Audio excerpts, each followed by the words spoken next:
આગળ વાત કરીએ તો અમદાવાદના કાંકરિયા સ્થિત કમલા નહેરુ પ્રાણી સંગ્રહાલયમાં હાલ એનિમલ વેલફેર પખવાડિયું ચાલી રહ્યું છે। 14 થી 30 જાન્યુઆરી સુધી ચાલનારા આ કાર્યક્રમમાં બાળકોને ઝૂમાં ફ્રી પ્રવેશ આપીને વિવિધ પક્ષીઓ અને પ્રાણીઓથી માહિતગાર કરાય છે। અહીં ટચ ટેબલ વ્યવસ્થા હેઠળ બાળકોને પક્ષીઓના સાચા ઈંડા, પીંછા અને અન્ય અંગોને અડકવા દેવામાં આવે છે। તો બાળકોને વિવિધ આકારના માસ્ક પહેરાવીને વન્ય જીવોની રક્ષા કરવા માટે બેલ્ટ પણ બાંધવામાં આવે છે।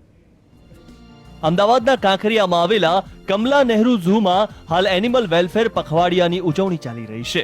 30 જાન્યુઆરી સુધી ચાલનારા આ કાર્યક્રમ હેઠળ 3 થી 12 વર્ષના બાળકોને સવારના 9 થી 12 વાગ્યા દરમિયાન ઝૂમાં ફ્રી પ્રવેશ આપવામાં આવે છે અને વિવિધ એક્ટિવિટીઓમાં પણ સામેલ કરવામાં આવે છે।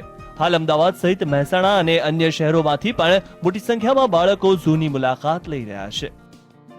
આપણા શહેરીજનો વન્ય પશુ પક્ષીઓ અને અન્ય પશુ પક્ષીઓના પ્રત્યે લગાવ રાખે, એમના પ્રત્યે પ્રેમ ભાવના રાખે, એમને બચાવવાના પ્રયત્નો કરે અને એમની માટે જનજાગૃતતા ઊભી થાય એના માટે પ્રાણી સંગ્રહાલય પણ સહભાગી બને છે। દર વર્ષે અમે 14મી જાન્યુઆરીથી 30મી જાન્યુઆરી સુધી આ પખવાડિયાનો કરીએ છીએ ઉજવણી।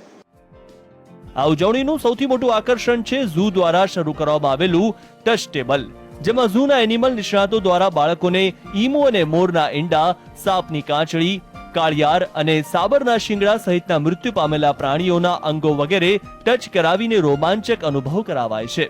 તો કાર્યક્રમમાં બાળકોને પ્રાણીઓના માસ્ક પહેરાવીને તેની જાળવણી અંગે સમજાવવામાં આવે છે અને પ્રાણીઓની માહિતી સાથેની નાનકડી કીટ ભેટમાં આપી આગામી પેઢી વન્યજીવ સૃષ્ટિ પ્રત્યે જાગૃત થાય તેવો પ્રયત્ન કરવામાં આવે છે।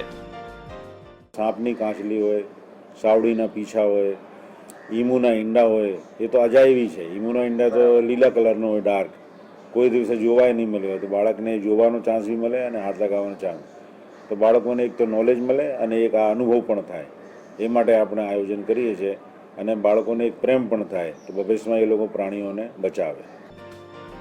હાલ ગ્લોબલ વોર્મિંગ અને વૃક્ષોના આડેધડ કટિંગના કારણે અનેક વન્યજીવોનું અસ્તિત્વ ખતરામાં આવી ગયું છે, ત્યારે કાંકરિયા ઝૂ દ્વારા ઉગતી પેઢીના બાળકોને પ્રાણી સૃષ્ટિની અજાયબ દુનિયા મુદ્દે જાગૃત કરવાનો પ્રયત્ન સરાહનીય છે। કેમેરામેન જયેશ પટેલ સાથે નરેશ મકવાણા, GSTV, અમદાવાદ।